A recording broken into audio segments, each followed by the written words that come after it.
नमस्कार, स्वागत है आपका आवाज अड्डा में और मैं हूं नीरज वाजपेयी। ग्रोथ की रफ्तार पर ब्रेक लग गया है। आज आए आंकड़ों के मुताबिक वित्त वर्ष 2016 और 17 में जीडीपी ग्रोथ 8% से घटकर 7.1% रह गई है। चौथी तिमाही में तो ग्रोथ की रफ्तार 6% से थोड़ा ही ज्यादा रही। याद करें, ये वही समय है जब नोटबंदी का सबसे ज्यादा असर पड़ा था। तो क्या नोटबंदी ग्रोथ पर भारी पड़ी है? क्या देश की इकोनॉमी आगे चलकर नोटबंदी के झटके से उबर पाएगी?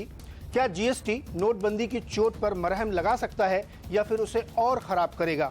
आवाज अड्डा पर इन्हीं मुद्दों पर आज हम चर्चा करेंगे, लेकिन सबसे पहले सुनते हैं चीफ स्टैटिस्टिशियन टीसीए आनंद से जब पूछा गया कि क्या नोटबंदी ने ग्रोथ पर ब्रेक लगा दिया है तो उन्होंने क्या कहा। डिमोनेटाइजेशन का क्या इंपैक्ट हुआ, एक नंबर से जोड़ना और उसके साथ और कोई एनालिसिस नहीं करना मेरे लिए संभव नहीं है, क्योंकि मैं एनालिटिकल कंप्लीटनेस देखना चाहता हूं। Simple before and after arguments में बिलीव नहीं करता। तो कई सारे फैक्टर्स वो बता रहे हैं कि जिसकी वजह से हुआ, और इसीलिए इस चर्चा में हम आपको भी शामिल करते हैं और आपकी राय लेते हैं पोल के जरिए कि क्या नोटबंदी का फैसला ग्रोथ पर भारी पड़ा। इस पर आप अपनी राय हमें दे सकते हैं। हमारे ट्विटर हैंडल CNBC_आवाज पर जाइए और अपने जवाब आप दे सकते हैं हाँ या ना में। आप मैसेज के जरिए भी 51818 पर SMS कर सकते हैं। अगर आपका जवाब हाँ है तो एक अड्डा लिखिए, स्पेस दीजिए, एक लिखिए, और नहीं के लिए अड्डा स्पेस 2 लिखकर 51818 पर आप हमें जवाब दे सकते हो। तो इस पूरी चर्चा को आगे बढ़ाने के लिए और समझने के लिए कि ये ग्रोथ आगे बढ़ पाएगी या नोटबंदी का असर और आगे रहेगा, इस पर चर्चा के हमारे साथ हैं बीजेपी के राष्ट्रीय प्रवक्ता नरेंद्र तनेजा जी, साथ ही कांग्रेस की तरफ से उनके प्रवक्ता संजय झा जी भी हमारे साथ जुड़ चुके हैं। हीरानंदानी ग्रुप के चेयरमैन निरंजन हीरानंदानी हमारे साथ हैं। क्रिसिल के chief economist DK Joshi ji हमारे साथ हैं। इनसे समझेंगे कि अर्थशास्त्र कैसे बदल रहा है। बिजनेस स्टैंडर्ड के कंसल्टिंग एडिटर शुभमय भट्टाचार्य जी भी हमारे साथ हैं। और साथ ही दो बेहद खास मेहमान हमारे साथ स्टूडियो में है। SBI के पूर्व चेयरमैन AK पुरवार जी हैं, जिनसे समझेंगे कि बैंकों का रोल जो बहुत बड़ा NPA है उसका क्या है। और साथ ही मार्केट के जाने माने एक्सपर्ट अजय बग्गा जी हैं। इसके साथ ही थोड़ी देर में हमारे साथ जेनपैक्ट के फाउंडर प्रमोद भसीन भी जुड़ेंगे। आप सबका बहुत बहुत स्वागत है।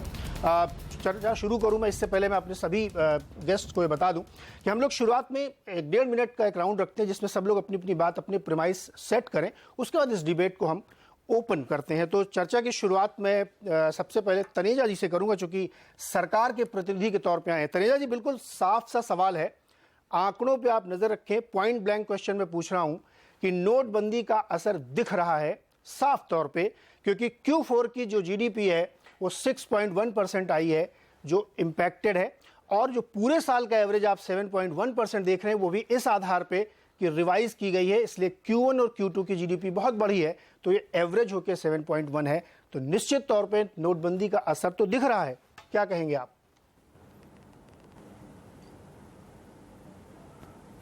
नहीं, देखिए, जिस समय डीमोनेटाइजेशन करा था हम लोगों ने, उस समय ये बात स्पष्ट थी और इसको कम्युनिकेट भी किया गया था, परेशानी होगी, अर्थव्यवस्था में थोड़ी परेशानी भी आ सकती है। और वो ये जो आप नंबर्स बना रहे हैं, इसमें कोई ये कहना है कि ग्रोथ कम हो गई, अर्थव्यवस्था को बहुत बड़ा सेटबैक हो गया, ऐसा नहीं है। देखिए क्या होता है, जब कोई बहुत बीमारी बड़ी होती है, जैसे कैंसर है, वो जबकि काला धन, ब्लैक मनी, पैरेलल इकोनॉमी, अब वो एक कैंसर था पूरी अर्थव्यवस्था के लिए। अब उसको जब ट्रीट करना होता है कैंसर जैसी बीमारी को, तो कभी कभी थोड़ा सा बॉडी के अंदर स्लो डाउन होता है। लेकिन आप देखिए, अगर जितनी बड़ी उपलब्धि हुई है और अर्थव्यवस्था को जिस हिसाब से ठीक करा गया है, उसके अंदर पारदर्शिता लाई गई है, उसकी बुनियाद फाउंडेशन को मजबूत करा गया 70 साल के बाद, तो उसके मुकाबले अगर आप देखें तो सारी जो मतलब आम जनता भी इसको इसी तरह देख रही है। आपने उत्तर प्रदेश के रिजल्ट में भी यही देखा कि भाई जनता, आम आदमी इस बात को समझ रहा है कि ये एक ऐसा कैंसर था, ये एक सरकार आई जिसने हिम्मत दिखाई कि इस कैंसर को हेड ऑन लिया और इसका इलाज शुरू करा। तो उससे ठीक है, अगर थोड़ा बहुत इधर उधर हो गया 1%, 0.5%, कोई वो नहीं। आप डॉक्टर मनमोहन सिंह का बड़ा सम्मान करता हूं, उन्होंने पार्लियामेंट के फ्लोर पे कहा था 2.5%, है ना। लेकिन आप देख रहे हैं कि थोड़ा बहुत असर हुआ। और दूसरी बात यह कि अगर आपको बीमारी का इलाज हो जाए और लॉन्ग टर्म आपकी ग्रोथ अच्छी हो और बुनियाद में जो कैंसर था उसको ठीक कर दें आप, और उसके बाद देश की ग्रोथ जो है, अगर मान लीजिए थोड़ा सा, बहुत छोटा सा जो सेटबैक हुआ भी, अगर आने वाले चंद महीनों में ही वो पूरा दूर हो जाए तो मुझे इसको तो ये बहुत बड़ी उपलब्धि कहूंगा। अर्थव्यवस्था बहुत अच्छी हालत में। मैं आपका 1.5 मिनट हो गया है, मैं एक बार राउंड फर्स्ट पूरा कर लूं। डीके जोशी जी के पास चलूंगा मैं, और आने वाले समय जोशी जी, जो तनेजा जी कह रहे हैं कि थोड़ा बहुत असर पड़ा हुआ है, बहुत ज्यादा असर नहीं पड़ा है, लेकिन अगर आप आंकड़े देखें, कोई ऐसा सेक्टर नहीं है जो बहुत बुरी तरीके से प्रभावित ना हुआ हो। केवल कृषि को अगर मैं छोड़ दूं तो सारे सेक्टर्स की ग्रोथ बहुत बुरी तरीके से इंपैक्टेड है। हालांकि तनेजा जी अभी करेंगे बहुत मामूली असर है। क्या ये मामूली असर है, या अगर वो रिवीजन में छोड़ दूं तो ये ग्रोथ 6% के आसपास आ जाती? देखिए, जो आप कह रहे हैं कि बुरी तरह से सारे सेक्टर्स इंपैक्टेड है, मैं इससे एग्री नहीं करता। हाँ, इकोनॉमी में डेफिनेटली स्लो डाउन है, और जो ओवरऑल हेडलाइन ग्रोथ है वो अभी भी 7.1% है। इसके ये बात सच है कि गवर्नमेंट स्पेंडिंग और कृषि क्षेत्र की अच्छी परफॉर्मेंस के कारण जीडीपी ग्रोथ 7.1% में रहा है। बाकी और सेक्टर्स में स्लो डाउन आया। जो ज्यादा स्लो डाउन है वो कंस्ट्रक्शन सेक्टर में देखा गया है, और दूसरा फाइनेंशियल सर्विसेज में देखा गया। उसके अलावा बाकी सेक्टर्स, प्राइवेट कंजम्पशन अभी भी काफी स्ट्रांग दिखाई दे रही है डेटा से। तो थोड़ा धीमापन अवश्य है, और फोर्थ क्वार्टर में वो सबसे ज्यादा मैनिफेस्ट हुआ है। आगे चलते हुए हमारा मानना है कि इससे इकोनॉमी ऊपर की तरफ जाएगी। ये फोर्थ क्वार्टर लोएस्ट पॉइंट है। ओके, चलिए एक इंडस्ट्री की राय भी लेते हैं। हीरा नंदानी जी हमारे साथ। निरंजन सर, कंस्ट्रक्शन सेक्टर की ग्रोथ बहुत बुरी तरीके से इम्पैक्ट है, आंकड़े कह रहे हैं, मैं नहीं कह रहा हूं। और आप तो चूंकि दूसरे और बिजनेसेस में भी हैं, आप एलएनजी सेक्टर में भी हैं, तो आप इंडस्ट्री का अच्छा व्यू रखते हैं। जो ये कहा जा रहा है कि नहीं बहुत ज़्यादा दिक्कत नहीं, क्या आप लोग वाकई दिक्कत ज़्यादा फेस कर रहे हैं, या ठीक है थोड़ी बहुत है, एक्सेप्टेबल है? मेरे अंदाज से ये फर्स्ट क्वार्टर पे इफेक्ट आया है, नेगेटिव इम्पैक्ट है, वो तो एक हकीकत बात है। और मेरे अंदाज से सरकार भी ये एक्सेप्ट कर रहे हैं कि ये दिक्कत आने वाली थी। उनको कैंसर मिटाने के लिए ये केमोथेरेपी देने की आवश्यकता थी, तो उन्होंने दे दी, लेकिन उनकी इफेक्ट जो है वो जरूर है। कंस्ट्रक्शन सेक्टर का सेटबैक लगभग 20% तक हुआ है इस समय तक। ये 3 महीने के आप पीरियड गिनती करेंगे तो रियल एस्टेट में लगभग 20% सेटबैक हुआ है। तो ओवरऑल आप देखेंगे इम्पैक्ट लगभग ओवरऑल इकोनॉमी पर, रियल एस्टेट सेक्टर में सालाना में देखेंगे वो जो ग्रोथ हम समझते थे 7% हो जाएगा, वो लगभग 2 to 3% हो जाएगा।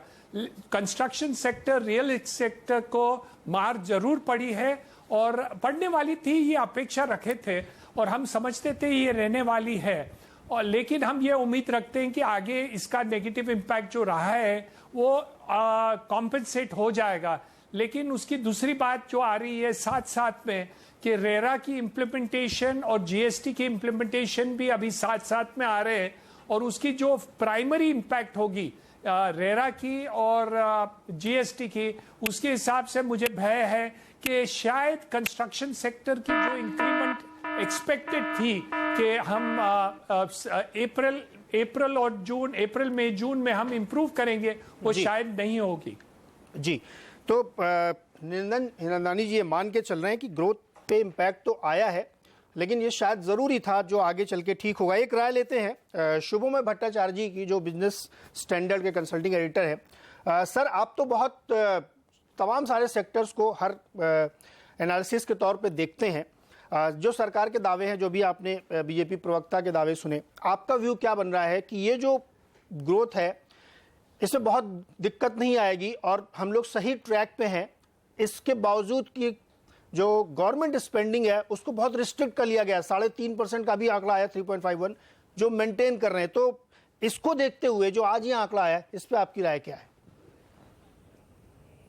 आज का आंकड़ा का सबसे बड़ा इम्पैक्ट ये है कि काफी दिनों से एक अननेसेसरी डिबेट चल रहा था कि भारतीय स्टैटिस्टिक्स में जो रिविजन्स आए हैं वो एक्यूरेट है या किसी वजह से किया गया था। आज के डेटा से वो क्लियरली जाहिर होता है कि स्टैटिस्टिकल रिवीजन जो किया गया था वो सही है, क्योंकि किसी भी एनालिसिस के लिए ये सबसे बहुत ज़रूरी है कि आपके पास जो डेटा हो वो डेटा सही होना चाहिए, तभी आपका एनालिसिस आगे बढ़ता है। तो आज का डेटा जो दिखा रहा है कि हाँ इसमें डिमोनेटाइजेशन के इफेक्ट से क्या क्या इफेक्ट हुआ था और स्लो डाउन का जिसका आपने जिक्र किया है फ्रॉम 8% से ओवरऑल ग्रोथ टू 7.1%, और फोर्थ क्वार्टर का जिसमें और भी ज़्यादा वैल्यू एडेड जहाँ पे 6.6% पे आ गया था, जहाँ पे मोस्ट एनालिस्ट का एस्टिमेट था 6.9 पे जाके रुकेगा।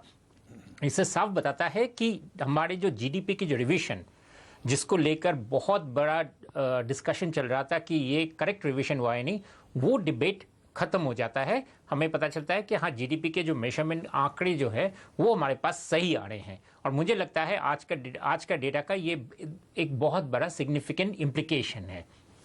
राइट, तो ये चलिए कम से कम डेटा के लेवल पे एक क्लैरिटी है कि यहाँ से डेटा क्या जा रहे हैं। शामिल करते हैं संजय झा जी को। संजय झा जी, चूँकि विपक्ष का एक बहुत बड़ा ये आरोप था भी कि इम्पैक्ट आएगा, लेकिन तमाम जानकारों को, इसलिए हमने आपको थोड़ा बाद में रखा कि पहले आप सबकी राय सुन लें। कोई भी इस बात को मानने के लिए तैयार नहीं है कि बहुत ज़्यादा इम्पैक्ट पड़ा या बहुत आगे दिक्कत होगी। हाँ, थोड़ा इम्पैक्ट हुआ है, जिसकी बात सरकार भी कह रही थी।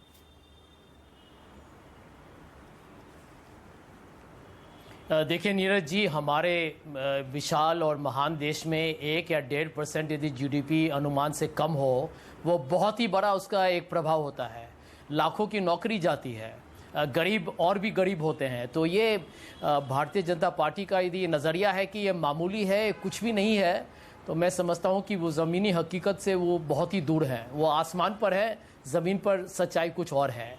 लेकिन देखिए, जब कौशिक बासु, प्रोफेसर अमर्त्य सेन, डॉक्टर मनमोहन सिंह जैसे लोगों ने कहा कि 1 से 2 या 2.5% तक बढ़ेगा जीडीपी का नुकसान, तो इस पर लोगों को गौर करना चाहिए था। हम तो इतना ही कहेंगे कि देखिए, ये कोई आर्थिक नीति नहीं था, नरेंद्र मोदी जी का एक राजनीतिक खेल था। अंत में आप ये बात पूछिए ना भारतीय जनता पार्टी से, यदि दिसंबर पहले हफ्ते तक यदि 80% कैश को गिना गया कि आरबीआई के पास 10 लाख करोड़ रुपए वापस आ गए या 12 लाख करोड़ वापस आ गए, तो आज 5 महीने के बाद वो 20% गिनने में उनको क्यों इतना वक्त लग रहा है? देखिए, सच्चाई तो यही है कि ये पारदर्शिता तो इनको बोलने ही नहीं चाहिए। ये तो देश के सामने उन्होंने एक तरीके से लोगों को गुमराह किया कि हम काले धन के लोगों को पकड़ेंगे और इसीलिए आपको ये कठिनाई आपको झेलना पड़ेगा। तो ये भी पूछा जाए कि कितना काला धन मिला है भाई साहब, भारत को कितना काला धन मिला है? क्या हुआ? इतने 150 लोगों की मृत्यु हुई, क्या मिला भारत को? और मैं आपको एक और बात कहूंगा, ये राजनीति की बात नहीं है, मैं आंकड़ों में आपसे बहस करूंगा आज कि ये जो बेरोजगारी बढ़ी है जिसके बारे में आज हम लोग चर्चा कर रहे हैं, और भविष्य में जाके इसका नकारात्मक असर और भी बढ़ेगा। डिमोनेटाइजेशन का पूरा इंपैक्ट अभी और भी आना है। जी, चलिए इस पे डिबेट ओपन करता हूं। आपके पास आऊंगा मैं, जरा एक बार फर्स्ट राउंड में पूरा कर लूं। स्टूडियो मेरे साथ जो 2 बहुत खास मेहमान हैं, अजय बग्गा जी और AK पुरवार सर। पुरवार जी, जिस तरीके से ये आंकड़े आए, अभी कई लोगों की आपने राय भी सुनी, विश्लेषण सुने कि इससे बहुत असर नहीं हुआ, आगे होगा। मैं इसको अगर इस पर्सपेक्टिव में रखूं कि Q4 इम्पैक्टेड हुआ है और जो पब्लिक स्पेंडिंग है वो भी रिस्ट्रिक्टेड है। दूसरा, जो आप मार्केट के लिहाज से देखिए, जो तमाम कंपनियों ने अपने Q4 के रिजल्ट्स पेश किए हैं वो बहुत ग्रेट रिजल्ट्स नहीं हैं, क्योंकि उसमें वो ग्रोथ इंपिटस नहीं दिख रहा है। केवल मार्जिन एक्सपेंड इसलिए क्योंकि आपने इकोनॉमी को इतना प्रोटेक्ट कर दिया है कि मार्जिन इंप्रूव हो गई है, तमाम जगह आपने एंटी डंपिंग लगाई है। एक बैंकर थे आप, आपको ज़्यादा तजुर्बा होगा कि कंपनियां कैसे बिहेव करती हैं। आपका क्या एनालिसिस है इस आंकड़े पे? देखिए साहब, मैं तो ये कहूँगा कि जो मोदी साहब ने, गवर्नमेंट ने जो डिमोनेटाइजेशन का काम किया, वो एक बहुत बड़ा, बहुत ही महत्वपूर्ण सर्जिकल ऑपरेशन था। और मैं समझता हूँ कि इस प्रोसेस को गवर्नमेंट ने जिस तरह से मैनेज किया, पर्टिकुलरली जो प्रोसेस ऑफ रिमोनेटाइजेशन थी, वो बहुत फास्ट थी, और उस वजह से जो एडवर्स इम्पैक्ट जितना होना चाहिए था वो उतना नहीं हुआ, बल्कि ग्रोथ रेट मार्जिनली कम हुआ। लेकिन अगर आप टोटलिटी पिक्चर देखें कि बैंक्रप्सी एक्ट पास हो रहा है, रेगुलेशंस आ रहे हैं, GST आ रहा है, NPA को हैंडल करने की कोशिश हो रही है, डिजिटाइजेशन में definitely there is a quantum jump, बहुत इंप्रूवमेंट आया है। तो इन सब फैक्टर्स को देखते हुए मैं समझता हूँ कि हमको ये मानना चाहिए कि ये टेम्पररी डिप है ग्रोथ रेट में, मे बी इट 1 या 2 क्वार्टर और होगा, लेकिन ये एक फाउंडेशन तैयार की गई है एक हायर ग्रोथ के लिए आगे के समय में। और मेरे ख्याल में जो गवर्नमेंट ने हिम्मत करके एक काम किया है उसके पॉजिटिव इफेक्ट्स देश को 3 महीने या 6 महीने बाद हायर ग्रोथ रेट के रूप में जरूर मिलेंगे। राइट, तो मतलब एक तरीके से हमने ग्रोथ को पूरी तरीके से रिजिक किया है रिवैम्प करने के लिए। अजय बग्गा सर, मार्केट क्या इस नंबर को देख के खुश होगा? देखिए नीरज, नंबर तो सरप्राइजिंग रहा है थोड़ा, क्योंकि आपका भी जो पोल था 7.1 का था, लगभग 35 इकोनॉमिस्ट ने जो पोल दिया था 6.7 से 7.8 तक का उनका एस्टिमेट था, तो ये थोड़ा सरप्राइजिंग ज़रूर रहा है। बट मार्केट फॉरवर्ड लुकिंग है, और अगर आप हाई फ्रीक्वेंसी इंडिकेटर्स देखें, ग्रोथ इम्पल्स है इकोनॉमी में। कल सवेरे ज़्यादा अहम बात रहेगी ऑटो के नंबर, आप जो फ्लैश करेंगे सवेरे वो अच्छे नंबर आ रहे हैं, डिस्पैचेस के नंबर अच्छे आ रहे हैं। अब ये ज़रूर है जीएसटी आ रहा है, एक बहुत बड़ा रिफॉर्म है, जीएसटी से ज़रूर डिसरप्शन आएगी, वो मार्केट फैक्टर इन कर चुका है। तो ओवरऑल मार्केट क्यों बढ़ रहा है? ग्लोबल मैक्रो पे बढ़ रहा है, भारतीय प्रगति पे बढ़ रहा है, जो पॉलिटिकल स्टेबिलिटी है भारत में जो दिख रही है उस पे मार्केट बढ़ रहा है, और लिक्विडिटी जो आ रही है महीने दर महीने, तो उसमें से कुछ इससे डिरेल नहीं होता है। ये नंबर ज़रूर सरप्राइजिंग है, इसका हम एनालिसिस करेंगे और थोड़ा डीपर जाके देखना पड़ेगा। ओवरऑल जो फर्स्ट रीडिंग में दिखता है कि कुछ क्षेत्र ऐसे थे जो जहाँ कुछ डिरेलमेंट हुई है, और कुछ सीजनल फैक्टर्स भी आए होंगे, कुछ बेस इफेक्ट भी था। अगर आप देखें कुछ चीज़ें ऐसी थी जो पिछले क्वार्टर इस साल में ज़्यादा हायर रहे, और अगर आप ये देखें FY 15 और 16 दोनों के नंबर अपवर्ड रिवाइज किए गए, तो बेस इफेक्ट भी ज़रूर आया इसमें, 10-20 बेसिस पॉइंट का इम्पैक्ट बेस इफेक्ट से भी आया है। तो मैं इतना नहीं मानूंगा इन नंबर्स को, मार्केट के लिए को हावी होने के लिए इतने खराब नंबर नहीं है। राइट, तो नंबर को बाजार बहुत खराब नहीं लेगा। जिनपैक्ट के फाउंडर प्रमोद भसीन जी के पास चलते हैं। प्रमोद जी, इसको एक थोड़ा और एक पर्सपेक्टिव में मैं डालता हूं। नंबर अगर मैं मान लूं कि अच्छे हैं, सारे लोग कह भी रहे हैं कि इतने बुरे नंबर नहीं है, थोड़ी बहुत तो ऊपर नीचे होती है क्योंकि सरकार ने भी शुरू किया, लेकिन जो जॉब क्रिएशन है बहुत कम है। कोई सरकारी आंकड़ा अभी तक ये सेटिस्फाई नहीं कर पा रहा कि जॉब हुआ। ऑटो नंबर्स अगर आप देखें मंथ आफ्टर मंथ बेटर आ रहे हैं, कम से कम पैसेंजर व्हीकल्स के सीवी के अगर मान लें थोड़े कमजोर आ रहे हैं, वो हो रहे हैं। साथ ही जो रिवाइवल तमाम सेक्टर्स में देखने को मिला, स्टील सेक्टर को खासतौर पर प्रोटेक्ट किया गया, तो वहां पे कंपनियों ने अपने रिजल्ट्स बेहतर किए। लेकिन ये सारे नंबर जब हम आईआईपी का डेटा देखते हैं तो उसमें रिफ्लेक्ट नहीं होते, या जो ग्रोथ के, तो ये एक्चुअल में समझ में नहीं आता कि ये ग्रोथ क्या जॉबलेस ग्रोथ की तरफ हम बढ़ रहे हैं, क्योंकि माइनिंग का डेटा मैं जो देख रहा हूं तो बहुत ही कमजोर हो गया नीचे। प्रमोद जी। जी आप सही कह रहे हैं, और ये सवाल बहुत ही जरूरी सवाल है जो आप पूछ रहे हैं। ये नंबर्स को देख के भी मैं एक चीज कहना चाहूंगा जी, ये नंबर्स में एग्रीकल्चरल ग्रोथ भी मिली हुई है, और एग्रीकल्चरल ग्रोथ अच्छे मॉनसून के कारण पिछले साल से बहुत बेहतर हो गई थी। तो ये नंबर और भी नीचे होते मैन्युफैक्चरिंग कंस्ट्रक्शन के लिए, अगर एग्रीकल्चरल ग्रोथ वही सिमिलर होती। एग्रीकल्चरल ग्रोथ इस क्वार्टर में 5% थी, पिछले साल के क्वार्टर में जी एग्रीकल्चरल ग्रोथ 1.5% थी। अगर उसको आप हटा लें तो कंस्ट्रक्शन एक्टिविटी डाउन हो गई थी, डी ग्रोथ हुई थी जी। मैन्युफैक्चरिंग एक्टिविटी आप देख लीजिए 12% से 5% पे पहुंच गया था। इनफॉर्मल सेक्टर को काउंट भी नहीं करते हम इन जीडीपी ग्रोथ में। तो मेरे ख्याल से इसका इफेक्ट काफी भारी रहा है, हम डाउन प्ले नहीं करना चाहते उसको, लेकिन ये टेम्पररी है जी, ये टेम्पररी है। अब चाहे हम कहें कि इंडिया अपनी रैंक लूज कर गई है, फास्टेस्ट ग्रोइंग नेशन, एक क्वार्टर के लूज कर जाए, मुझे नहीं लगता कि इस पे हमें कोई फिक्र की बात है। लेकिन सबसे बड़ी बात प्रॉब्लम है जी, ये जॉबलेस ग्रोथ क्यों है, और ये जॉबलेस ग्रोथ इसीलिए है जी, इसमें आजकल इन्वेस्टमेंट्स नहीं हो रही। हमारी इकोनॉमी में लोग वापस इन्वेस्टमेंट्स नहीं डाल रहे, मार्केट बढ़ रही है, प्रॉफिट थोड़े बढ़ रहे हैं, लेकिन माइनिंग में आप देखिए कंस्ट्रक्शन एक्टिविटी इतनी पिकअप नहीं की। तो ये जो बड़े बड़े सेक्टर्स हैं जहां एम्प्लॉयमेंट सबसे ज्यादा होती है, वहां ग्रोथ नहीं आ रही और ना इन्वेस्टमेंट हो रही है, और ये काफी दीज आर वरिंग नंबर्स जी। देखिए मोदी सरकार ने बहुत कुछ कर रहे हैं, मैं भी बड़ा I am also very happy. जैसे शायद पुरवार साहब में टीवी नहीं है सामने, वो कह रहे थे जीएसटी अगर आ जाएगा बहुत असर पड़ेगा, ये बहुत बड़ी बात है और हमारे देश में ऐसा टैक्स रिफॉर्म कभी हुआ ही नहीं है।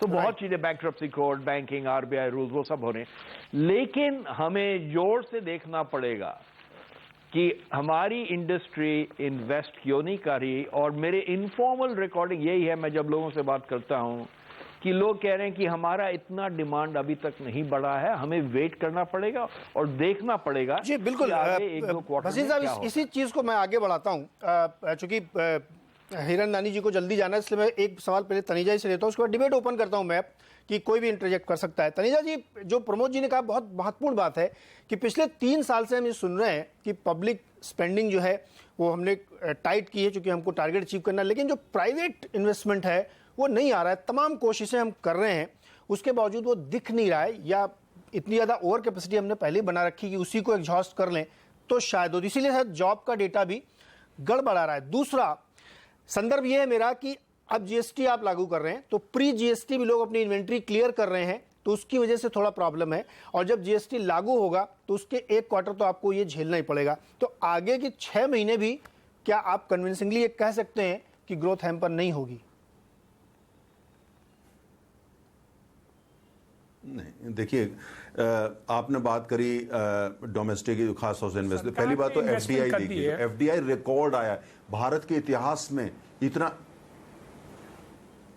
देखिए जो एफडीआई आया, एफडीआई की जो फिगर आप देख रहे हैं वो भारत के इतिहास में सबसे बड़ा एफडीआई हमारे पास पिछले जो लेटेस्ट डेटा उसके हिसाब से आया, 65-66 बिलियन डॉलर। क्या है वो इन्वेस्टमेंट? वो प्राइवेट नहीं है क्या?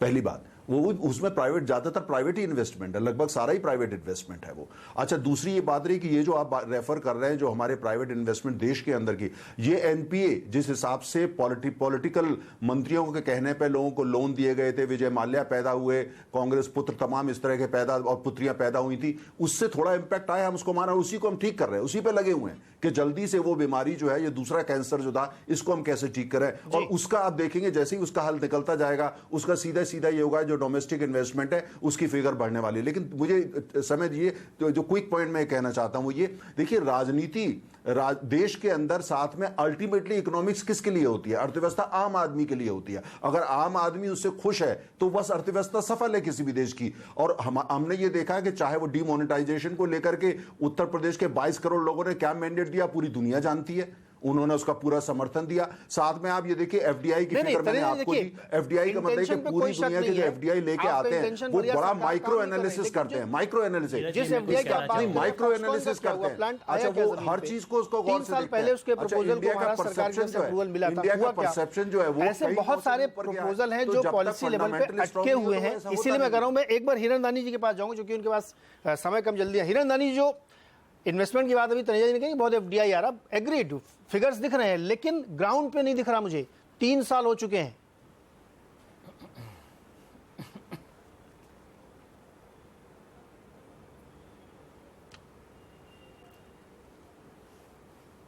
हिरनदानी जी, मैं आपसे पूछ रहा हूं, शायद उन्हें मेरी आवाज नहीं आ रही है, जरा रिपीट करेंगे, सुनने में नहीं आया। सर क्वेश्चन मेरा ये है कि आंकड़ों पे अगर आप देखें तो कह सकते हैं कि एफडीआई बहुत आई है, लेकिन ग्राउंड पे नहीं दिख रही है। कई सारे जो बहुत सारे प्रपोजल पहले आए थे, वो जो फॉक्सकॉन का ये उदाहरण दे दूं मैं, वो महाराष्ट्र में प्लांट लगना था, पता नहीं उसका क्या हुआ, कोई अपडेट नहीं है। एप्पल कितने दिन से कोशिश कर रहा था, वो अब जाके खबर आ रही है कि शायद उसको इंपोर्ट करने के लिए सिक्योरिटी यूनिट टैक्स को रिबेट दी गई है। तो अब वो आएगा, प्लांट लगाएगा तो 5 साल हो जाएंगे। तो इतना अगर प्रोसीजरल डिले है तो मैं कैसे मान लूं कि ग्राउंड पे बहुत इन्वेस्टमेंट दिख रहा है?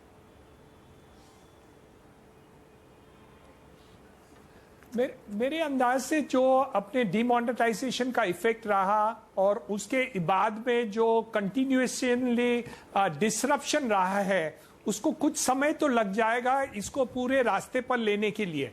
तो मेरे अंदाज से जो आज की तारीख में सरकार इन्वेस्टमेंट कर रही है, जैसे रोड प्रोग्राम में गडकरी साहब जैसे रोड प्रोग्राम में इंक्रीज किया, ओवरऑल पावर सेक्टर में इंक्रीज हुआ है, वो स्लाइटली अब इस समय के लिए कॉम्पेंसेट कर लेंगे।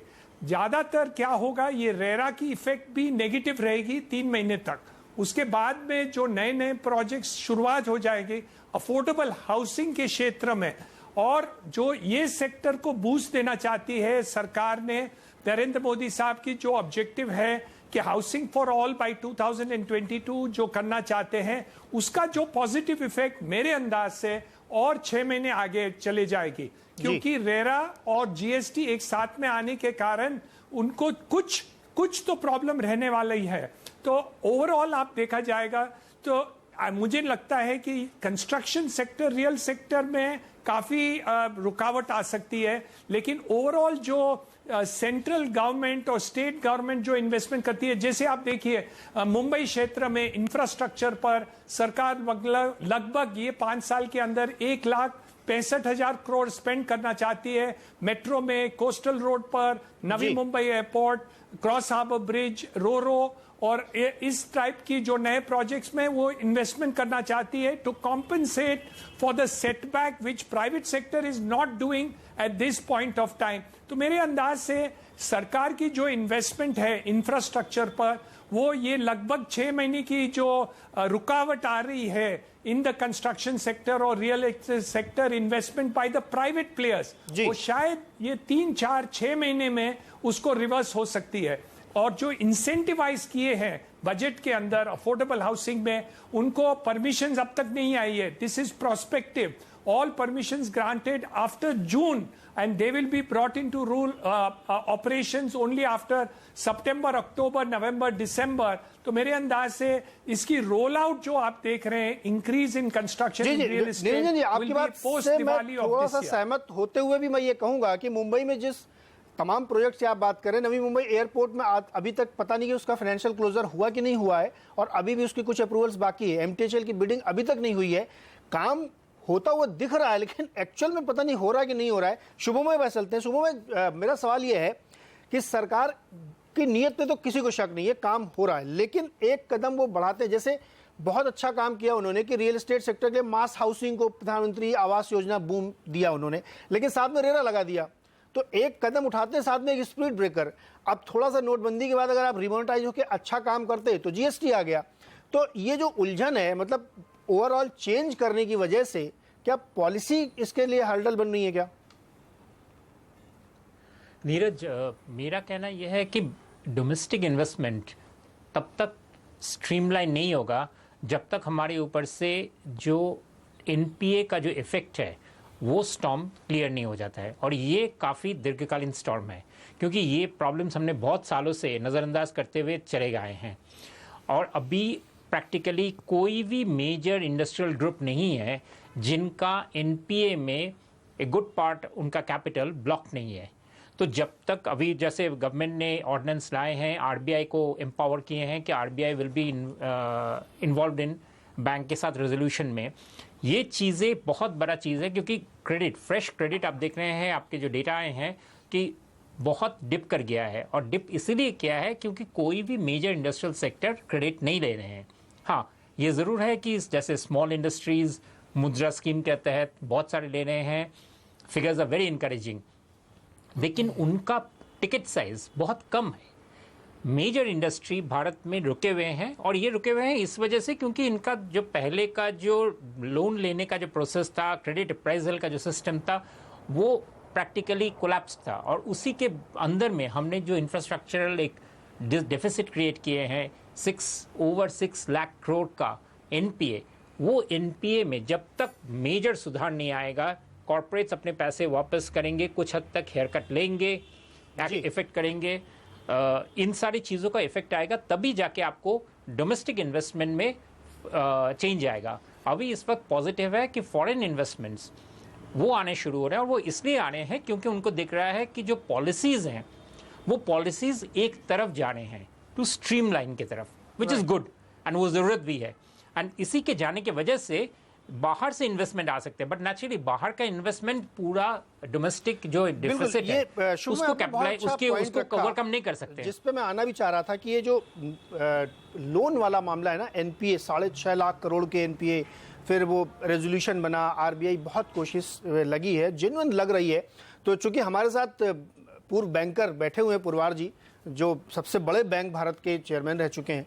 पुरवार जी, जिस तरीके की सिचुएशन है और जो कोशिश सरकार की दिख रही है, सवाल मेरा पहले ये कि क्या वो कामयाब होगी? दूसरा, क्या असली वजह वही है ग्रोथ पे ब्रेक लगाने की, क्योंकि इतना बड़ा एनपीएज है कि बैंक ठीक से लेंडिंग नहीं कर पा रहे हैं, इनको डर है, और दूसरा कंपनीज भी अब फर्दर एक्सपेंशन की वजह से थोड़ा सा हिचक रही हैं। देखिए साहब, ऐसा है कि जो एनपीए का इशू है, अगर हमने पिछले 10 साल 12 साल से इसको बहुत नेगलेक्ट किया है, और इस तरह से एक बहुत बड़ी समस्या बैंकिंग सिस्टम के सामने आज 6.5 लाख करोड़ के आसपास की एनपीए खड़ी हो गई। लेकिन मैं ये नहीं मानता कि एड्रेसेबल नहीं है, ये मानता हूँ कि ये प्रॉब्लम एड्रेसेबल है, और गवर्नमेंट ने इसमें जो एनपीए रिजोल्यूशन के लिए 50 बड़े बड़े अकाउंट्स आइडेंटिफाई किए हैं, उनकी रिस्ट्रक्चरिंग पैकेज को इनकरेज कर रहे हैं, बैंक करप्सी कोड लाएँ जिससे कि बैंकिंग सिस्टम इनकरेज होगा, और तीसरा कि बाय एंड लार्ज एक एटमॉस्फेयर क्रिएट किया जा रहा है एनपीए हैंडल करने का। लेकिन साहब, इसको एक बहुत बड़े पुश की ज़रूरत है। डिफरेंट मिनिस्ट्रीज जो डिफरेंट अकाउंट के साथ इन्वॉल्व हैं, उनको भी थोड़ा सा इन्वॉल्व होना पड़ेगा, और शायद गवर्नमेंट को ये कहना पड़ेगा कि in a time bound manner these accounts need to be restructured और कॉल्ड ऑफ। उसके लिए एक सख्त नो एक्सेप्शन की ज़रूरत है, लेकिन प्रॉब्लम सॉल्यूबल है। दूसरा, मैं एक थोड़ा सा डाइवर्स करूँगा कि जो आप ये कह रहे हैं कि सिर्फ जो है इंडस्ट्री में क्रेडिट डिमांड नहीं है, लेकिन जो आज इन्वायरमेंट बैंकिंग सिस्टम में है उसमें no banker wants to decide, क्योंकि उनको डर लगता है। तो एक तरफ क्रेडिट डिमांड नहीं है, दूसरी तरफ जो लोग क्रेडिट डिस्पेंस करना चाहते हैं वो क्रेडिट डिस्पेंस नहीं कर रहे हैं।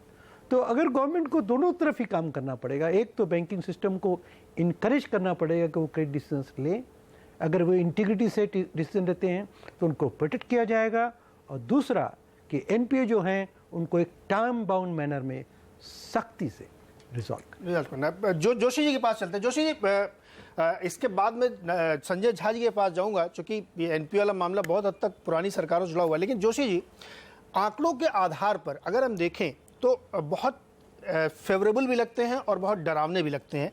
तमाम जो रिपोर्ट्स आती हैं आप लोगों की, उसमें ये कहा जाता है कि ये बहुत ज़रूरी है कि ये एनपीए क्लियर हो, बहुत सारे सेक्टोरल प्रेशर्स हैं उनको ईज ऑफ किए जाएं। इन आंकड़ों के आधार पर अगर हम बिजनेस इन्वायरमेंट की बात करें, क्या वो आपको लगता है कि कंड्यूसिव है? वो इसलिए मैं कह रहा हूँ क्योंकि आंकड़ों के आधार पर आप एनालिसिस करेंगे तो बहुत बुरा नहीं, बैंक तो तैयार है लेंडिंग के लिए, लेकिन लोग लेने से डर रहे हैं क्योंकि पहले के बहुत सारे इश्यूज खड़े हुए हैं।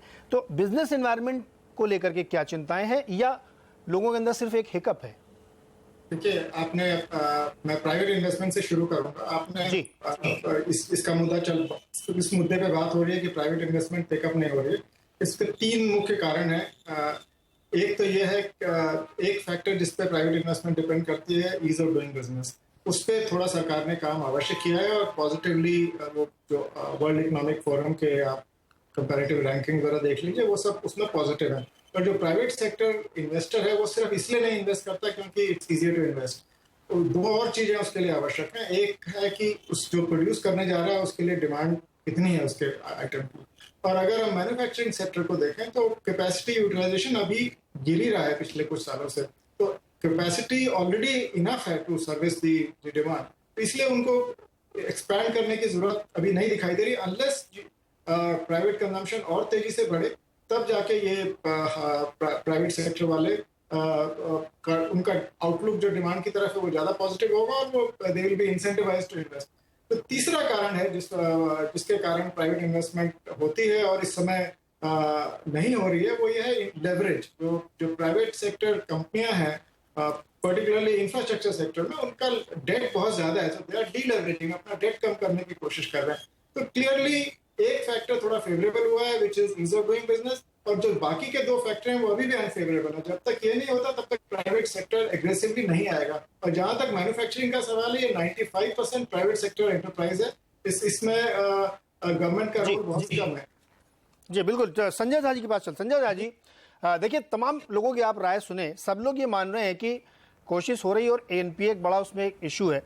मैं ये कहना चाह रहा हूँ कि ये सवाल भी है आपसे कि सरकार तो जिस तरीके से एनपीए को सुलझाना चाहती है, अभी आपने चूंकि ओपनिंग कमेंट में ये कहा था कि माल्या जी का पैसा फंसा हुआ है, ये पैसा, लेकिन वो निकालने की कोशिश हो रही है और इतनी कॉम्प्लिकेटेड सिचुएशन है कि इतना आसान नहीं है। तो इसलिए आपको ऐसा क्यों लगता है कि सरकार की कोशिशों में कमी है?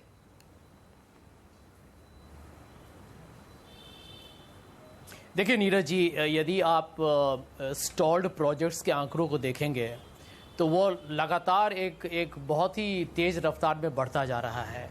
आप न्यू इन्वेस्टमेंट प्रपोजल्स को देखिएगा तो वो 8 साल में सबसे कम अभी है जितना 8 साल पहले भी इससे ज़्यादा था।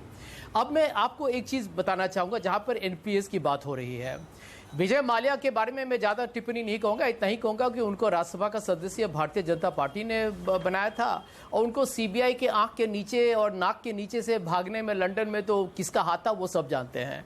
तो विजय माल्या को छोड़िए, मैं समझता हूँ कि उससे बड़े जो कहते हैं जो बड़े बड़े जो मछलियाँ हैं या बड़े बड़े जो क्रोकोडाइल्स हैं, जो हाउस ऑफ डेट का एक रिपोर्ट है जो आप लोग के बहुत सारे पैनलिस्ट ने उसको देखा होगा, भगवान जाने क्यों, लेकिन 2 साल से वो पब्लिश नहीं हो रहा है, मुझे मालूम नहीं क्यों।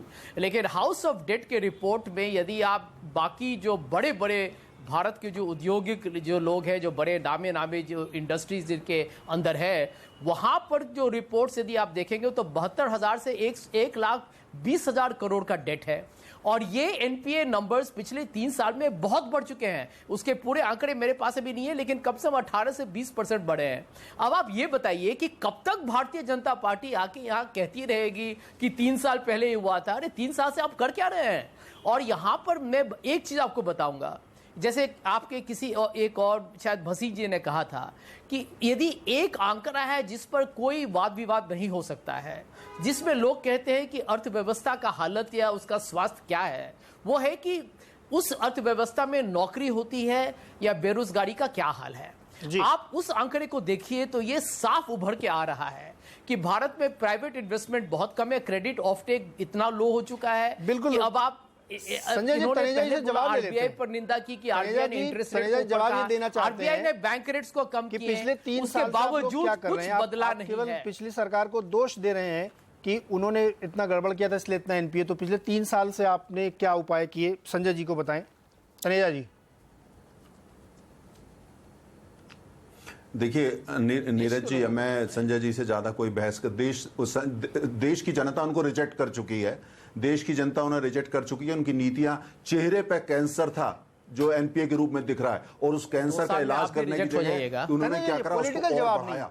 बहुत पूरा देश उससे पीड़ित है। जवाब दीजिए, पॉलिटिकल जवाब नहीं। दूसरा नहीं, मैं सुनिए, नहीं पॉलिटिकल अर्थव्यवस्था क्योंकि उन्होंने पॉलिटिकल सारी बातें ये उत्तर प्रदेश का चुनाव के बारे में बात करते हैं, मुझे कह रहे हैं आर्थिक जवाब, सारी बात पॉलिटिकल कर रहे थे। अच्छा, दूसरा सुनिए। देखिए एक चीज है, मैं एक बात का आपसे जो है अर्ज करूंगा, वो इस बात का है कि आप जरा देखने की कोशिश करें हम भारतीय जनता पार्टी अर्थव्यवस्था को कैसे देख रही है। हम उस नजरिए से अर्थव्यवस्था को नहीं देखते जैसे पुरानी सरकार खासतौर से कांग्रेस देखती थी। उनका नजरिया यह था गरीब को गरीब रखो, मुसलमान को गरीब कर दो और देश का विकास मत होने दो। जो कांग्रेस और नेहरू परिवार के लोग हैं उनको अरबपति बना दो। हम ये नहीं कर रहे। हमारा प्रयास क्या, मुझे आप थोड़ा सा समय दीजिए बता। हमारा ये है कि जो पूरे देश की हमारी रूरल इकोनॉमी है, रूरल इकोनॉमी का जो पोटेंशियल है, रूरल व्यवस्था की जो क्षमता है, किसानों को एम्पावर्ड करके रूरल इकोनॉमी को के पोटेंशियल को हम टैप करें। हंसते रहिए, एक सीट नहीं मिलेगी अगली बार, हंसते रहिए। अच्छा, दूसरा हमारा क्या है, जो देश के भारतीय लोग हैं उनके अंदर बहुत उद्यमी क्षमता है। दुनिया आप पर हंस रही है आज जी, से तमाम ऐसे आपके बेबुनियादी बकवास पर दुनिया हंस रही है कि सारा आदमी सरकारी नौकरी करें। हम ये नहीं करें सब सरकार, हम ये करें आपके अंदर। ये जरा इनको चुप कराइए, कांग्रेस को, इनके कोई गिनती विनती कहीं है नहीं। संक्षेप में बात रखिए क्योंकि मैं ब्रेक भी लेना है, ब्रेक के बाद लौटेंगे तो और गंभीर विषय है इसमें। सहनशीलता नहीं है। अच्छा, ठीक है, चलिए यहाँ पे एक ब्रेक लेते हैं। तनेजा जी लौट के आते हैं। मुझे कंप्लीट करने दी। देखिए, जो हमारे लोगों के अंदर हमारी देखिए सुनिए एक सेकंड, हम ये नहीं कह रहे कि 127 करोड़ लोगों को हम नौकरी दे देंगे, हम रोजगार देंगे। नौकरी और रोजगार में फर्क होता है। नौकरी और रोजगार में यह है कि उनकी जो क्षमता है उद्यमी, हम उसको टैप कर रहे हैं, उसको तनेजा जी, ये वो भाषा है जिसे तनेजा जी एक ब्रेक का वक्त है। जो बात आप कह रहे हैं हम देश के लिए काम उसको कर आप रहे हैं। आंकड़ों में क्यों नहीं रखते? आप क्यों नहीं बताते कि मुद्रा बैंक से जिसको लोन दिया गया वो लोग क्या कर रहे हैं, उनको जॉब मिला है, कैसे मिला है, वो क्या एंटरप्रेन्योर बने हैं? ये आंकड़ों के तौर पे आपको रखना चाहिए। बहरहाल एक यहाँ पे छोटा सा ब्रेक लेंगे। जब ब्रेक से लौट के आएंगे तो सवाल ये होगा कि जिस स्थिति में आज हमारी इकोनॉमी पहुंच चुकी है उसको इम्पिटस देने के लिए रिजर्व बैंक की भी एक जिम्मेदारी बनती है कि वो थोड़ा ब्याज दर कम करे और सरकार भी थोड़ा इस मोड से बाहर निकले कि बहुत ज्यादा फिस्कल डेफिसिट को कंट्रोल नहीं करना है, थोड़ा वो एक्सपेंड करें और खर्च करें। अगर वो 4% तक भी जाए तो कोई बड़ी बात नहीं, क्योंकि ग्रोइंग इकोनॉमी में फिस्कल डेफिसिट बहुत रिस्ट्रिक्ट करना जरूरी नहीं है। ब्रेक के बाद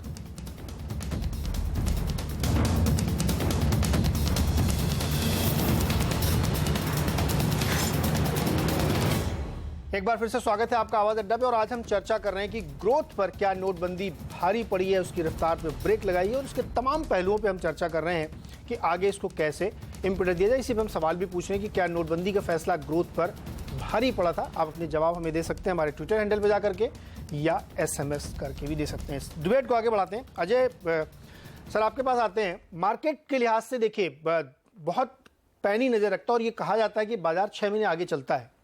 हो सकता है वो हम लोग नहीं देख पा रहे हो कि मार्केट 30-31 हज़ार पे सेंसेक्स खड़ा है, 96-97 पे निफ्टी पहुंच गया है। ग्रोथ के आंकड़े कुछ और कहानी कह रहे हैं, लेकिन और कंपनियों के नतीजे भी कुछ और कहानी कह रहे हैं, लेकिन मार्केट वहां पे है। ये एक फैक्टर हो सकता है कि लिक्विडिटी बहुत है, ठीक है वो, लेकिन कहीं ना कहीं तो जस्टिफाई होगा। तो ये जो ग्रोथ का इम्पिटस है, क्या बाजार कुछ और देख के चल रहा है कि कोई बड़ा मूव RBI की तरफ से आ सकता है? इस टाइप की कोई चीज हो सकती है क्या? RBI से ज़्यादा उम्मीद नहीं है नीरज। आज ये है कि आज के बाद ये कह सकते हैं वो रेट तो नहीं बढ़ा सकते अगले 6 महीने के लिए, बट कटौती की ज़्यादा उम्मीद नहीं है। और ये रघुराम राजन की एक देन है कि वो एक सिंगल पॉइंटेड रख के चले गए कि इन्फ्लेशन देखेंगे। इन्फ्लेशन टारगेटिंग किसी देश में नहीं चली है। वो जर्मन जैसे सेंट्रल बैंक चलाते हैं जो वर्ल्ड वॉर में जिनकी इन्फ्लेशन के कारण इकोनॉमीज बर्बाद हो गई थी। भारत जैसे देश में सेंट्रल बैंक को ग्रोथ की तरफ देखना चाहिए। इन्फ्लेशन रहेगी, कुछ नॉमिनल ग्रोथ तो रहेगी। अब वो टारगेट कर कर के मॉनेटरी स्टिमुलस है नहीं। और जैसे आप कह रहे थे फिस्कल में सरकार ने बहुत अच्छा काम किया है। आज ही आंकड़े आए हैं 3.5% पे फिस्कल डेफिसिट रोका है। अब सरकार की क्षमता है कि कुछ या तो टैक्स क्रेडिट दें या फिर कुछ खर्चा करें और इस इकोनॉमी को निकालें। ये क्लासिकल इस दौर से जब इकोनॉमी गुजरती है पंप प्राइमिंग की ज़रूरत रहती है। या आप फिस्कल स्टिमुलस दीजिए या मॉनेटरी स्टिमुलस दीजिए। मॉनेटरी में RBI ने अपने हाथ बांध लिए हैं कह के कि हम इन्फ्लेशन टारगेटिंग करेंगे, तो अब सरकार पे आ जाता है दारोमदार। बट मार्केट दोनों से कुछ ज़्यादा उम्मीद नहीं कर रहा है। मार्केट ये देख रहा है कि ओवरऑल साइकिल बदल रही है। हाई फ्रीक्वेंसी इंडिकेटर्स जैसे मैंने मेंशन किए, प्राइवेट कंजम्पशन एक्सपेंडिचर 8.7% बढ़ा है पिछले साल। चाहे आपका GDP घटा है बट प्राइवेट कंजम्पशन जो चलाता है भारतीय इकोनॉमी को वो बढ़ा है, सरकारी एक्सपेंडिचर बढ़ा है। ये दोनों ड्राइवर्स हैं। प्राइवेट कैपेक्स नहीं आएगा अगले 2 साल तक, बहुत मुश्किल है। वो जिसकी फैक्ट्री 50% 60% पे चल रही है वो नई फैक्ट्री क्यों लगाएगा? और अगर आप ग्रॉस कैपिटल फॉर्मेशन देखें पिछले क्वार्टर में वो नेगेटिव हुआ। क्यों? आफ्टर डिमोनेटाइजेशन लोगों को कॉन्फिडेंस नहीं था। वो नई फैक्ट्री कहाँ से लगती है उस टाइम पे? कोई नई दुकान नहीं खोलेगा। तो वो एक नीरज नेचुरल टाइम से वो बदलाव आ जाएगा और 6 महीने की बात है, वो सेंटिमेंट थोड़ा और मजबूत हो जाएगा। प्राइवेट कंजम्पशन एक्सपेंडिचर इस इकोनॉमी को आगे बढ़ाएगा और वो तेज़ है।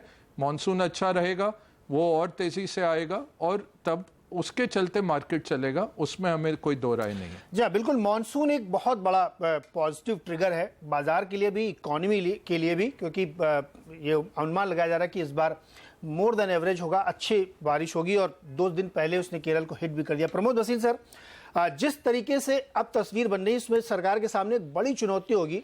पॉलिटिकल क्वेश्चन नहीं पूछ रहा हूं मैं, लेकिन रेफरेंस है कि अब आगे आप चुनाव में जाएंगे तो आपसे ये सवाल पूछा जाएगा आपने कितने जॉब क्रिएट किए, लोगों के हाथ में कितनी नौकरी काम है, क्योंकि ग्राउंड पे वही चीज़ मैटर करती है। तो चूंकि आप उस सेक्टर से बिलोंग करते हैं जहां पे जॉब क्रिएशन बड़ा प्राइमरी होता है और बड़ा इम्पिटस मिलता है, सरकार क्या करे कि ज़्यादा से ज़्यादा जॉब क्रिएट्स हो? जी, सरकार को 3-4 चीजें करनी पड़ेंगी। ये मैं एक चीज पहले कहना चाहता हूं जी, आजकल जो काम कर रही है सरकार एनपीएस के बारे में, बैंक्रप्सी लॉ, जीएसटी के बारे में, ये सारे फाउंडेशन सेट कर दिए बड़े अच्छी तरीके से। और ये जो सेंसस को आप देख रहे हैं, मुझे तो यही लग रहा है कि लोग कह रहे हैं कि इंडिया के मीडियम और लॉन्ग टर्म प्रॉस्पेक्ट्स इसी कारण अच्छे हैं। और ये फाउंडेशन के बगैर हमारी ग्रोथ बड़ी फ्रैजाइल थी। अब ये फाउंडेशन अगर सेट कर सकते हैं तो ये बहुत बड़ी बात है, इससे वी मस्ट एक्नॉलेज दैट। उसके अलावा लेकिन जॉब्स ग्रोथ के लिए 2-3 टारगेटेड चीजें इस सरकार को करनी पड़ेगी। देखिए, बाकी देशों में जाइए, अगर हम चाइना में ऑफिस खोलते थे, जेनपैक का जब ऑफिस खोला था, वो सीधा हमें सब्सिडी देते थे, कहते थे कि ये देखिए, आप जितने जॉब्स क्रिएट करेंगे उतने पैसे हम लर्निंग या एजुकेशन या डेवलपमेंट के लिए आपको देंगे, आपकी कंपनी को। नेट जॉब ग्रोथ हर साल के एंड में उनको सोचना पड़ेगा इसके बारे में कि वो ये ऐसी चीज कर सकते हैं या नहीं, नेट जॉब क्रिएट करने के लिए कोई इंसेंटिव्स दे सकते हैं या नहीं। दूसरी बात यह है, ये टेक्नोलॉजी को इस्तेमाल करना पड़ेगा, और टेक्नोलॉजी को इन लोगों को बड़ी गवर्नमेंट में इस्तेमाल करना पड़ेगा, और इसी कारण डोमेस्टिक कंजम्पशन और डोमेस्टिक जॉब क्रिएशन और भी बढ़ सकती है। आजकल सर्विसेज सेक्टर सबसे ज्यादा जॉब्स बढ़ाएगी, मैन्युफैक्चरिंग नहीं बढ़ाएगी जी। मैन्युफैक्चरिंग आजकल में इतनी ऑटोमेशन आ गई है कि इमीडिएटली जॉब इतनी जल्दी नहीं बढ़ते। सर्विस सेक्टर को बढ़ाना पड़ेगा, और इसमें गवर्नमेंट स्पेंडिंग का बहुत बड़ा गवर्नमेंट स्पेंडिंग बहुत चीजें कर सकती है इसको स्पर करने जी। थोड़ा समय कम है इसलिए संक्षेप में ले। प्रमोद जी, एक बहुत छोटा जवाब 30 सेकंड में आपसे चाहिए। जो सबसे बड़ा जॉब क्रिएटर था आईटी सेक्टर, उस पे इस समय दिक्कत है। हालांकि कंपनियां करेंगी हम नेट रिक्रूटर रहेंगे, लेकिन दिख नहीं रहा है ऐसा, लोग बहुत परेशान है। बहुत छोटे में जवाब दीजिएगा जी। नेट जॉब क्रिएटर रहेगी, बड़े सालों के लिए रहेगी। लोग ये नहीं समझते कि टेक्नोलॉजी चेंज हर वक्त अपॉर्चुनिटी क्रिएट करती है जी। हम लोग डर रहे हैं टेक्नोलॉजी चेंज से, मशीन ऑटोमेशन, इन चीजों से। हमें we should embrace it. Technology change से ही जॉब क्रिएट होते हैं। आप देखिए, टेलीकॉम सेक्टर खुल गया था, बीपीओ सेक्टर बना उसी कारण, और हमने ही बनाया। वैसे बड़े टेक्नोलॉजी चेंजेस आ रहे हैं जिसमें जॉब क्रिएट हो सकते हैं। साइबर सिक्योरिटी, क्लाउड, सारी चीजों में आप देखिए बहुत अपॉर्चुनिटी है। वी शुड एम्ब्रेस इट, और हमारा सेक्टर जॉब क्रिएट करेगा और करते रहेगा अगले 5-6 साल में। ये हवा पैदा हो गया है, मुझे माफ करिए मैं कहूंगा मीडिया में, लेकिन नेट जॉब क्रिएशन आजकल बढ़ती रहेगी। जोशी जी के पास चलते हैं, चूंकि एक थोड़ा सा टेक्निकल सवाल है कि जीएसटी जब लागू होगा तो उससे पहले भी थोड़ी असमंजस सी चल रही स्थिति की, कुछ लोगों को क्लैरिटी नहीं, कुछ रेट्स को लेकर अभी भी नेगोशिएशन चल रहे हैं। क्या जीएसटी लागू होने में आपको दिक्कत लगती है, और लागू होने के बाद ग्रोथ को कितने समय बाद पटरी पर लाया जा सकेगा? क्योंकि ये लोग कह भले रहे हैं कि जीएसटी लागू होते ही 2% ग्रोथ बढ़ जाएगी, लेकिन इतना आसान होगा क्या? जोशी जी। नहीं, इमीडिएटली तो ग्रोथ नहीं बढ़ेगी, और इसमें इम्प्लीमेंटेशन चैलेंजेस काफ़ी रहेंगे, क्योंकि हमारा जो ग्रोथ जो स्ट्रक्चर है जीएसटी का, वो जीएसटी का जो स्ट्रक्चर है वो बहुत ही कॉम्प्लिकेटेड है, और तो मुझे लगता है कि शुरू में थोड़ा डिसरप्शन आएगी। हाँ, पर क्योंकि ये जो सिस्टम सरकार ने बनाया है, ये पुराने सिस्टम से काफ़ी सुधार है इसके ऊपर, तो मीडियम टर्म में 1-2 साल के बाद आप इसका impact logistics sector, manufacturing sector, export sector, इन सब में पॉजिटिव इम्पैक्ट देखेंगे, एफिशिएंसीज क्रिएट होंगी। और हमारा मानना यह है कि वो जीडीपी को अपवर्ड पुश देगा, और वो फिस्कली भी सरकार की मदद करेगा, क्योंकि जीडीपी ऊपर जाएगा तो गवर्नमेंट का टैक्स कलेक्शन भी उसके साथ बढ़ेगा। तो ओवरऑल ये शॉर्ट टर्म में इतना पॉजिटिव नहीं है जितना कि इसका मीडियम टर्म में इसका पॉजिटिव इम्पैक्ट दिखाई देगा। राइट, मीडियम टर्म होगा। संजय जी, आप कुछ कहना चाह रहे हैं? संजय झा जी।